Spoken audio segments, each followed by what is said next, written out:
The city of Denver has never been the same ever since their professional sports scene has been blowing up. The Avs are absolutely crushing the hockey scene, and the Denver Nuggets recently won their first NBA title championship ever in its franchise history.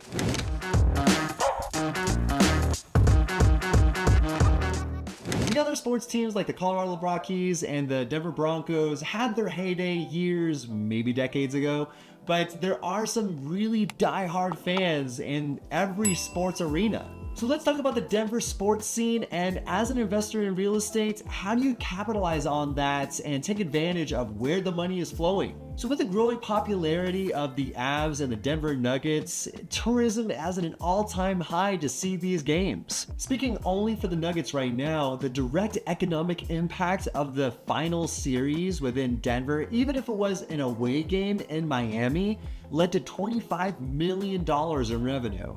And that is just the direct economic benefit according to the Denver Economic Development Corporation. J.J. Ammons, the president and CEO of the Metro Denver Chamber of Commerce, said that the indirect benefit was 4 times as much, looking at almost $100 million in indirect economic benefits to Denver. And even on those away games when the games were in Miami, there was huge economic impact with the restaurants, the bar scene, pizzas, wings, just beers in general. Especially if people were to just watch it at home, there's a lot of food coming in and a lot of shopping happening prior to the game.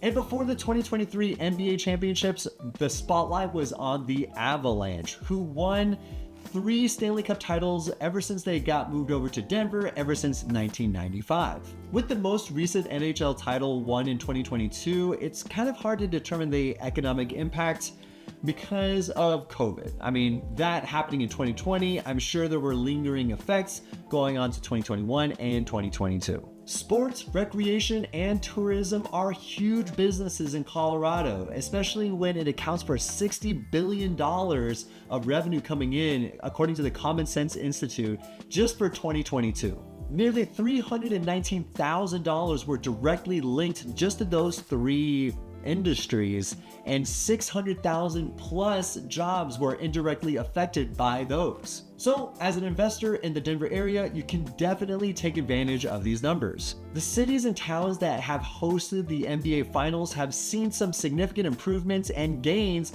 on jobs, economic outputs, employment, and ding ding ding, housing prices. And more directly, contractors, media teams, and support services are all looking for places to stay during the NBA Finals. It's a huge ordeal, and they need a place to stay for weeks at a time. And looking at the Avalanche games in 2022, just for game 1, there were 2,400 hotel rooms booked at about $250 per night. And the same applies for game 2. And the Avalanche Victory Parade brought in 500,000 people into the downtown Denver area and their wallets, because they generated about $68 million in revenue just from the parade itself. So now, as an investor or even homeowner in the Denver area, how can you take advantage of this, right? So let's say you live and own a 2-bed, 1-bath condo in the Denver area. You like the walkability, you like the restaurants, cafes, bars, and everything else nearby, and your main mode of transportation is the Lime scooter. The exact reasons why you love your condo is the exact reasons why you should put your listing or your home on Airbnb during the NBA Finals week. So let's say you're not a sports fan or not a fan of the NBA, you could just move over to your friend's couch for a week or 2 and take full advantage of charging a premium for your 2-bed, 1-bath condo in downtown Denver. And I'm almost positive that you'll be able to make your mortgage or even 2 months of mortgage just for putting your condo on the market for the 2 weeks that the NBA Finals is happening. And after all, this isn't a novel idea. A lot of people in the Augusta region of Georgia have been doing this for a while, and it is so prevalent and so important that they actually made an IRS code for this specific strategy. And for those of you who don't know, Augusta is home of the Masters PGA Pro Golf Association, And the Augusta rule allows for people to rent out their home as an Airbnb for those 2 weeks without being taxed on that income. And that specific IRS code is called the Augusta rule. So go look it up, and I'd say take full advantage of it, especially if the Denver Nuggets are in the NBA Finals again, or if the Avs are in the championship, or even the playoffs coming up. So why would people want to stay in an Airbnb versus a hotel? And a lot of people would argue for the hotel because it's just much more affordable, especially at $240 per night. It doesn't sound that expensive. Well, people just don't want a bed and a TV and that's it, right? People want to have a living room. They want to have a basement. They want to have some sort of gathering place, especially with a full kitchen, knowing that, hey, you can host a Super Bowl party or the NBA championship party, then have all your friends and family come over.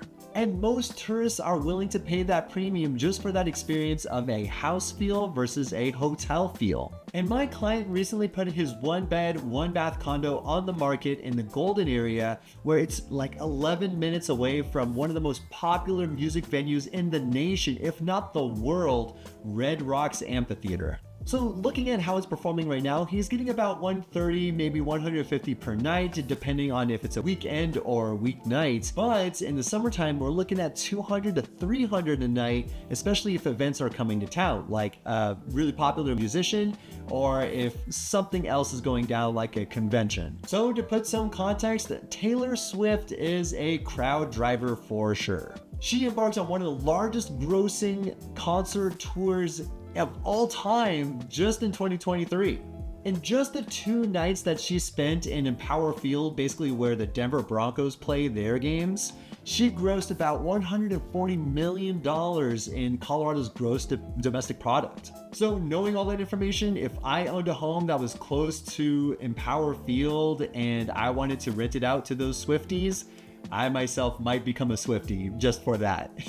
However, there are some events that were proposed to come to Denver but were not well received by the Denver people. So you might be thinking, with all these events happening, what kind of events would Denver not want to happen, if it brings in all this money? Oh, it's nothing special. Except for the freaking Olympics. Back in 1976, 100 years after Colorado became a state and 200 years after America became the country it is, Denver pulled back its bid to be the host of the Winter Olympics back in 1976. So at the time, back in the day, Bob Jackson said, "The decision time is now. We ought to say to the nation and the world, we're sorry, we are concerned about the environment, we made a mistake, take the games elsewhere." And it kind of makes me proud that Denver's the only city that has rejected an Olympic bid. And so as an investor myself, I have to know where the money is going, and I'm going to invest in wherever those indirect or direct opportunities are with that flow of money. It's an interesting path when sports and concerts and music and tourism are all mixed into the playing field with the industry. And for you real estate investors out there, my piece of advice is just know where people are going. I mean, I myself am an investor in San Diego and the Denver area, and a lot of people won't invest in those areas because it's just such a high price point. But I know personally, those areas of Denver and San Diego will not see any less demand in the coming years. And so when all this money and influx of population is coming into the city, it just makes me more confident that the housing prices will appreciate because the demand will go up and I will get significantly less vacancy for the years to come. And if you're ever curious about what is going on in the Denver market or legislations or things like that, hit me up. All my contact information is down below. And while you're down there scrolling, make sure you hit the like, subscribe, and notification bell so that you don't miss any more videos like this, because I want to make sure that you're well educated, especially going into the house hacking, investing, or even relocating to the Denver area. I am here to help. So thank you so much for watching. I truly appreciate it. I'll see you next week.